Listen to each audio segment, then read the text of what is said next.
This is an election update from News 8, your local election headquarters. Your local election headquarters starts your post-election Smart Start news with some breaking updates. Former President Donald Trump will be the 47th president now of the United States. Those projections within the last hour, just an extraordinary comeback for this candidate who 4 years ago refused to accept defeat. And there was January 6th. He was also convicted on felony charges and then survived 2 assassination attempts this cycle.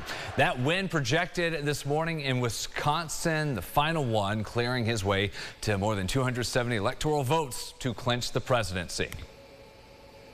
We're going to make our country better than it ever has been. When I said that, many people have told me that God spared my life for a reason.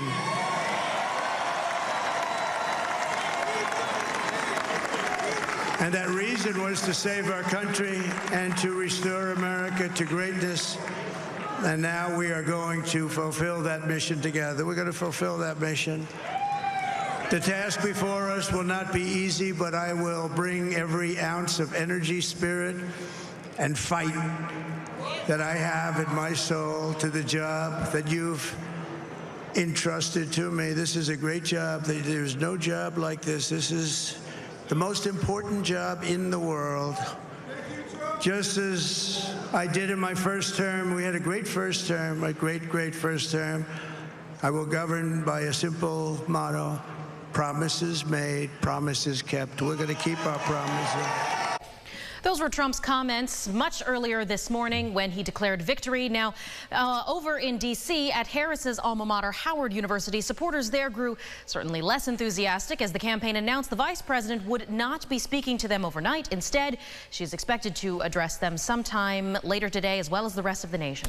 Here in New York, we'll talk about a race with no candidates. Prop 1. That decision passed with a vast majority. You see 62-38. Now, what this measure would do is update the state constitution to protect against discrimination among core groups by adding protections in categories such as age, disability, gender identity, and reproductive health care. The big talking point here, although it's not specifically mentioned, this measure would also effectively preserve the right to an abortion. Democratic incumbent Senator Kirsten Gillibrand, she keeps her seat after winning against her opponent here, as we can see, Michael Sapercohn. In the 25th congressional district race, the winner there, Democratic incumbent Joe Morelle, defeating his challenger, Republican Greg Sadwick. Well, we're now going to take a look at the voter turnout numbers, certainly high this presidential season. The latest numbers came out at 7 o'clock, so a few hours missing there, but this does show more than 321,000 people cast ballots throughout Monroe County. That's about 65% of voters. Important to note, this also includes the early voting total as well. Not those who voted, though, when polls were still open from 7 to 9. Here are some amazing stories we've heard. One from a poll worker who's been working on this for more than 4 decades, as well as some voters out doing their civic duty. I'm actually impressed about everyone who's excited to vote for this election or who wants to vote for this election. I go to school currently at SUNY Brockport, and I know almost all of my classmates, and a lot of my classes are voting, which is kind of a big deal considering college campuses don't normally have huge voting turnout. 20 years ago, the whole world was different. It was a pandemic and stuff like that. What I'm finding is people are more relaxed, more comfortable, and I think the early voting made a big difference this year. Of course, still more ballots to be officially counted. We'll keep you updated as those results are coming in. They're also scrolling at the bottom of your screen. Let's turn to Washington and the balance of power in the House of Representatives. We've talked about a few of those races. This is leaning more towards the GOP right now, 198 to 180, still too close to call, but we do expect Republicans to have control with projections there on the other side in the U.S. Senate. We'll certainly keep an eye on that, and it was a big night for Democrats here in Monroe County. Natalie Kutchko was at Democratic headquarters getting reaction. She shares it now. A dominant Democratic win for the local elections in Monroe County. Monroe County Democratic Committee Chair Stephen DeVay starting off his celebratory speech on a positive note. We know that we're going to continue fighting for everybody in Monroe County. The Democratic ticket for our region was largely based on incumbents vying for their seats, to keep those seats. Obviously, that includes Congressman Joe Morelle, who is celebrating once again his victory. You know, the big challenge here for me, partly because of my committee responsibilities in Washington, will be to help ensure the peaceful transfer of power, whether it's to President Harris or President Trump. That's part of my responsibility in Washington, and I'm going to take that as seriously as I do everything, and try to make sure that we do that in a peaceful way and that Americans' voices are heard and that we're respected. Morelli has kept this seat since 2018. This time around, he was going up against Republican challenger Greg Sadwick. Sadwick speaking on his defeat on election night. When I started this quest 9 months ago, it was a huge uphill battle. Huge. I mean, the Democrat machine in this county is huge. Today, I feel pretty good. It's amazing the response I get out in public. Just yet last night, I went to 2 spots and people recognized me and said they're voting for me. People I wouldn't expect.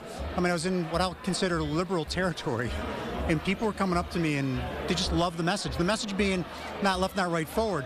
We got to get back to working together. Another thing to celebrate is our region is keeping the Democratic majority in Albany. So all across the board on a local and regional level, certainly much to celebrate on this election night. Reporting from the Democratic headquarters in downtown Rochester, Natalie Kuchko, News 8.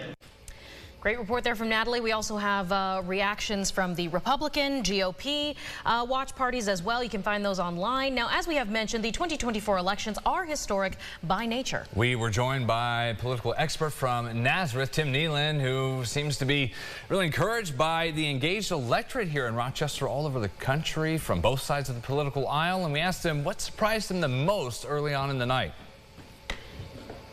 It's really surprising how quickly those numbers are coming in, because in 2020 and 2022, some of those numbers took much longer. It was days. Now, we're still counting the votes, so it's not over yet, but it is trending in a way that some pundits had predicted.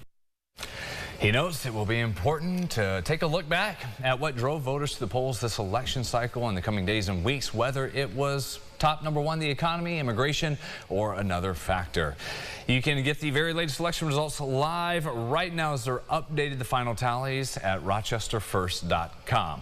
Sunrise traffic before we get to your final forecast here at 6:55, dealing with a little bit of rain. As you see there, the view from our Greater Rock Sky Eye. The one issue we've had on the main expressway is Lehigh Station Road there, getting close to 390 at that intersection downtown. Moving along, okay, over 490. And here we go. It was record warmth yesterday for Election Day. We'll start to go down a bit here. Yep, so we're in the 60s for now, and then you see that blue arrow on our 8-day means temperatures will start to decrease throughout the day. Tomorrow and Friday, definitely nice days to end the weekend. Saturday, a nice way to start the weekend. Just a little bit of rain to deal with after that. All right, finally going to feel like fall again, at least a little bit. A little bit, yeah. That does it for us. CBS Mornings coming your way, top of the hour. Have a great day. Follow News 8 wherever you are on rochesterfirst.com, Facebook, X, and on our app for news and weather.